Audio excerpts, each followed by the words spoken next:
నమస్కారం వేదప్రియ గారు. హే సిరిలు నమస్తే నాన్న. సో, మనము కొన్ని సార్లు కొన్ని మెంబర్స్ దగ్గర ఎక్కువగా వింటూ ఉంటాం. తను కేవలం అవసరానికే వాడుకుంటారు. తనకి లైక్ వాడుకున్న ఆ సెన్స్ కావచ్చు, లేదు అంటే నేను కూడా తనకి తిరిగి హెల్ప్ చేయడము ఇలాంటి ఏదుండదు. ఈ మనిషి నన్ను అవసరానికి మాత్రమే వాడుకుంటారు అని. అసలు అలాంటి వాళ్ళని ఎలా గుర్తించొచ్చంటారు? తాకట్టులో ఉన్న బంగారాన్ని విడిపించి ఆ రోజు ఆన్లైన్ రేటుకే మేము కొంటాం. Sharma gold company. Good question. అవసరానికి వాడుకోవడం అనే తత్వం నిజానికి అందరిలో ఉంటుందండి. Okay, like it or not అందరిలో ఉంటుంది. తల్లి బిడ్డని మంచిగా తినిపించి తాపించి చదివిస్తే మంచిగా చూసుకుంటాడు రేపు నన్ను. ఇది కూడా అవసరం. పోయేటప్పుడు పెద్దవాళ్ళని మంచిగా చూసుకుంటే వాళ్ళు నాకు ఆస్తి ఇచ్చిపోతారేమో అన్న ఆశతో వాళ్ళని చూసుకుంటున్నారు. అది అవసరమే. ఓకే, నేను బాగా ఉండి తయారై మంచిగా చదువుకొని మంచి బాడీ మెయింటైన్ చేస్తే మంచివాడు వస్తాడు అన్న అవసరం ఆలోచించి బిహేవ్ చేస్తున్నాం మనం, రైట్? సో వాళ్ళని ఎలా గుర్తుపట్టాలి అని అనేక ముందు మిర్రర్ ముందు మిమ్మల్ని మీరు చూసుకోండి ఫస్ట్. ఏదైనా మనం అవసరం కోసమే చేస్తున్నాం సిరిలు. ఓకే, అవసరం అనేది first step of every bond. This is fact boy. Okay, ఇప్పుడు నేను నీతో స్వీట్గా ఉండడం అవసరం, నువ్వు నాతో స్వీట్గా ఉండడం కూడా అవసరమే. కానీ పాయింట్ ఎక్కడ అంటే ఈ బాండ్ ఫస్ట్ లెవెల్ అందరూ చేస్తారు, సెకండ్ లెవెల్ ఒకరినొకరు అర్థం చేసుకొని, థర్డ్ లెవెల్ ఒకరినొకరు వాల్యూ చేసుకుంటే అప్పుడు అది మీనింగ్ఫుల్ బాండ్గా మారుతుంది. ఓకే, సో ఎవరినైనా అవసరం కోసమే కలుస్తాం ఆర్ డెస్టినీ పరంగా కలుస్తాం. నువ్వు డెస్టినీ అనండి, అవసరం అనండి, either way it is same. Okay, book రాసేవాడికి, నా లాంగ్వేజ్లో మళ్ళీ చెప్తున్నా, బుక్ రాసేవాడికి బుక్ అమ్మేటోడు అవసరం, బుక్ అమ్మేటోడికి బుక్ కొనేవాడు అవసరం, బుక్ కొనేవాడికి బుక్ చదివేవాడు అవసరం. రైట్?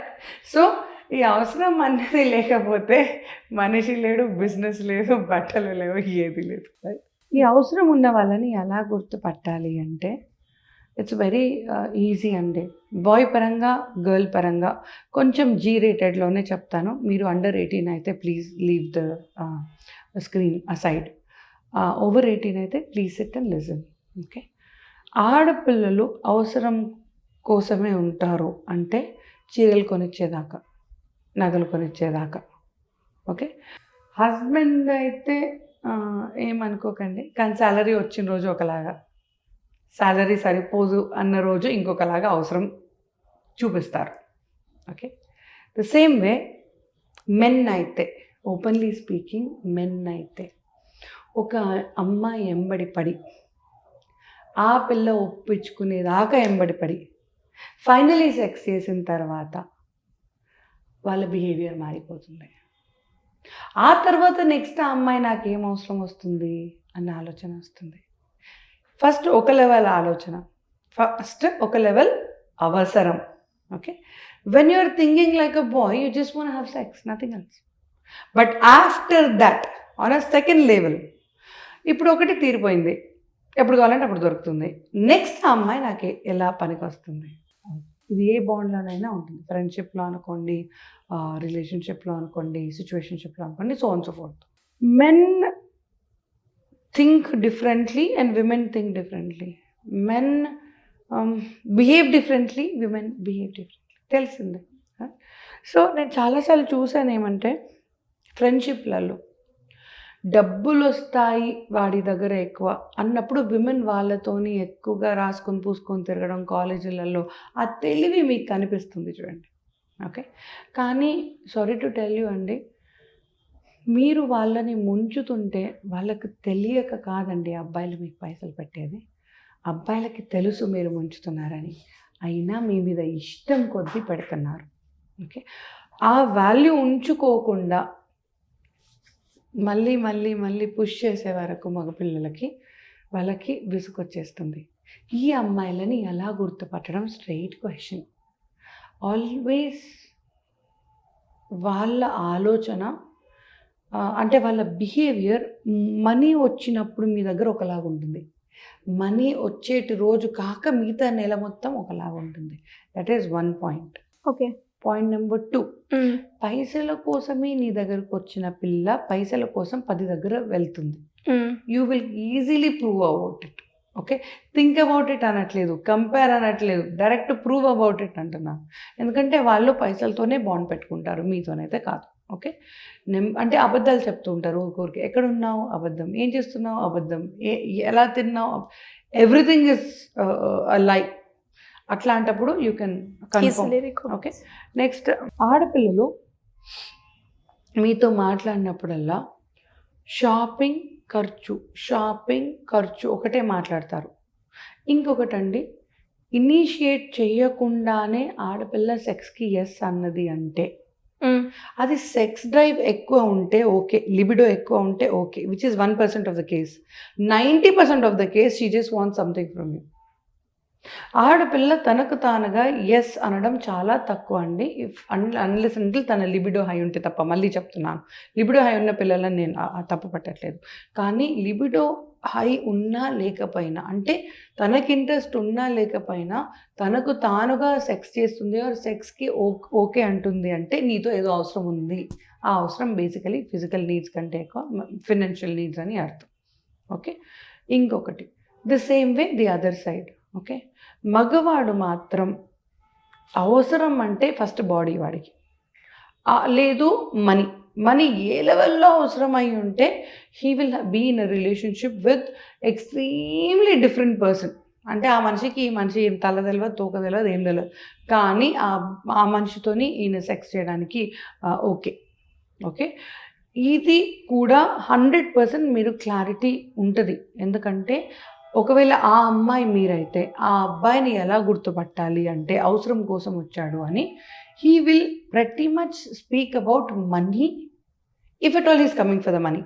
అదొక్కటే టాపిక్ దగ్గర నీకు కాన్వర్జేషన్ ఉంటుంది, మిగతా రోజంతా కాన్వర్జేషన్ ఉండదు.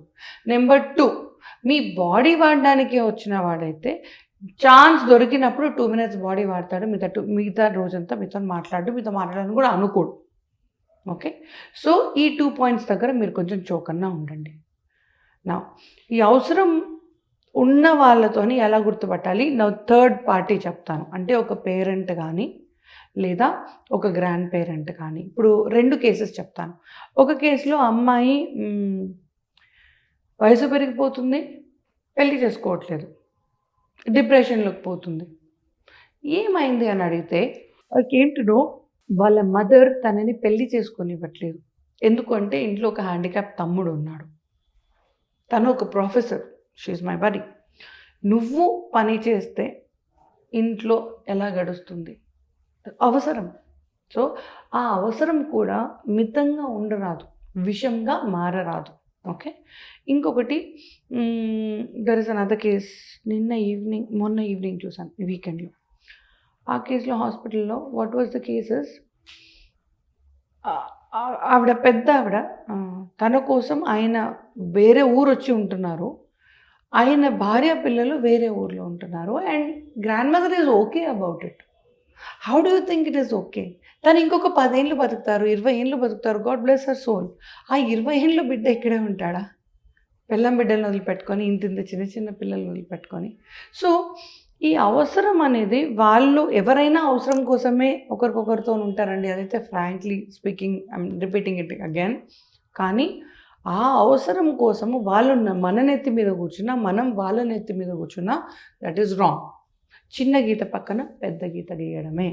సో ఆ అవసరం అన్న వర్డ్ అవసరమైనంత వరకే వాడండి. మళ్ళీ ఒకసారి చెప్తున్నా, అవసరం అన్న బిహేవియర్ అవసరమైనంత వరకే వాడండి. దానికంటే ఎక్కువగా చేస్తే believe me, people will come to know. మనకి తెలుస్తుంది, ఇంతకు ముందే గట్ ఫీలింగ్ తెలుస్తుంది వాళ్ళు మనల్ని అడ్వాంటేజ్ తీసుకుంటున్నారు అని. కానీ ఎక్స్ప్లిసిట్గా అడ్వాంటేజ్ తీసుకున్నప్పుడు ఏమవుతుందంటే వాళ్ళ మీద మనసు ఇరిగిపోతుంది. సో లాంగ్ టర్మ్లో ఏదైతే డక్ ఎగ్ అంటారో, బాతుగుడ్డు అంటారు కదా, కంటిన్యూస్గా వచ్చే మనీ, అది పోతుంది మీకు. యూ విల్ హ్యావ్ ఓన్లీ గాడిదగుడ్డు. All right, so don't push people so much. అవసరంగా ఎంత మాట్లాడాలో, ఇప్పుడు కూడా నేను అవసరంగానే మీకు ఇంత ఆన్సర్ చెప్పగలిగాను. నిజంగా కొన్ని సిచ్యువేషన్స్, కొన్ని ఫ్రెండ్స్ బ్రేక్ అవ్వడానికి కావచ్చు, రిలేషన్షిప్ బ్రేక్ అవ్వడానికి కావచ్చు, కోపం is one of the main reason అని కూడా చెప్తూ ఉంటారు. ఇలా ఎవరైనా కూడా కోపంతో సఫర్ అయ్యి యాంగర్ మేనేజ్మెంట్ కోసం కావచ్చు, లేదంటే డిప్రెషన్ కావచ్చు, ఫ్యామిలీ పరంగా లేదు అంటే రిలేషన్షిప్ పరంగా ఎలాంటి ఇష్యూ ఉన్నా మిమ్మల్ని ఏ రకంగా అప్రోచ్ అయ్యే ఛాన్స్ ఉందంటారు? ఏమండి, కోపం అనేది వస్తుంది అంటే స్వతహాగా జెనెటికల్ ఇష్యూ ఉంటే కూడా వస్తుంది. అసలు ఎందుకు కోపమో తెలియకుండా కోపం వస్తుంది. ఓకే, అది ఒకటి. కొలాటరల్ డ్యామేజ్ అని ఇంకొకటి ఉంది. అంటే ఇంకెవరో మనం కావాలని చిడాయిస్తేనో, మనం ఏం చెయ్యలేక వాళ్ళ మీద, రైట్? ఈ కాలేజ్ కేసెస్ ఎన్నో చూస్తాం, బుల్లింగ్ కేసెస్ అని. ఏం చెయ్యలేక వాళ్ళ మీద వీళ్ళకి కోపం తగ్గక గోడ మీద కొట్టడాలు, చేతును కొట్టుకోవడాలు, టీవీ బద్దలు కొట్టడాలు, సెల్ ఫోన్లు అయితే ఎండిపోయినావు నా కేసెస్లో. ఓకే, అలా కోపంని ఇంకొక దగ్గర మీరు తీస్తున్నారు అని మీకు అనిపిస్తే ఫోన్ తీయండి, డయల్ చేసేయండి. అసలు ఆలోచించే అవసరమే లేదు. ఫోన్ ఎందుకు తీయట్లేదు, డయల్ ఎందుకు చెయ్యట్లేదు అని అప్పుడు అవసరమైతే వాడతానేమో కోపం నేను. But other than that you never want to use it అంటూనే ఒక్క మాట, మంచికి మంచి, చెడుకు చెడు. ఎవరైనా మనకు చెడు చెయ్యాలి అనుకుంటే మాత్రం వాళ్ళ మీద కోపం చూపించకపోవడం కూడా తప్పే. సో ఆ కోపం ఔషధంలాగా ఎవరి మీద వాడాలి అన్నది ఆలోచించి, ఎంతవరకు డోసేజ్ ఎంతవరకు వాడాలి అన్నది ఆలోచించి కాదు, డబల్ ఆలోచించి యూస్ చేయండి. ఈ 2 ఈక్వేషన్స్ మాత్రం మీకు క్లారిటీ లేదు ఆర్ డబుల్ కన్ఫర్మేషన్ ఉంటే బాగుంటుంది అనిపిస్తే ఫోన్ తీసి డయల్ చేయండి. You can just come walk in to Suman TV and me and Siri will love to help you. Thank you madam, thank you so much. నమస్తే sir.